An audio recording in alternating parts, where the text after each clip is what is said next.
I was astoundingly lucky. I've been at Cambridge with David Frost, and when David was in the Footlights Review of that year, which was the show that the Footlights Club that did sort of sketches and that kind of thing, used to put on the professional theatre, he used some of my material, and I just stayed in contact with him. And then 2 or 3 years later, I was in New York. I'd just been in a show that closed on Broadway in 3 weeks, in the show that had got me into show business in England.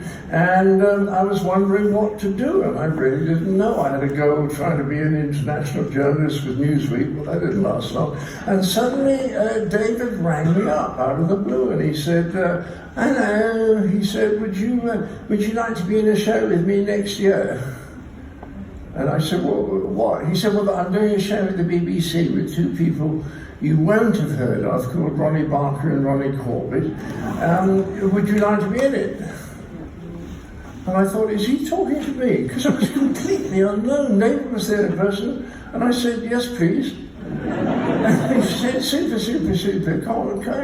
Contact me when we get to London. Whoops, they called my flight. I've got to go.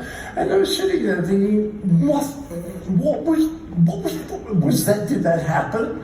So I went back to England and I started doing a show in 1966, and Marty Feldman was the chief writer of the show. He was the guy who put the show together every week. There were a lot of writers, including all the other Pythons except for Terry Gilliam, who hadn't got to England by then.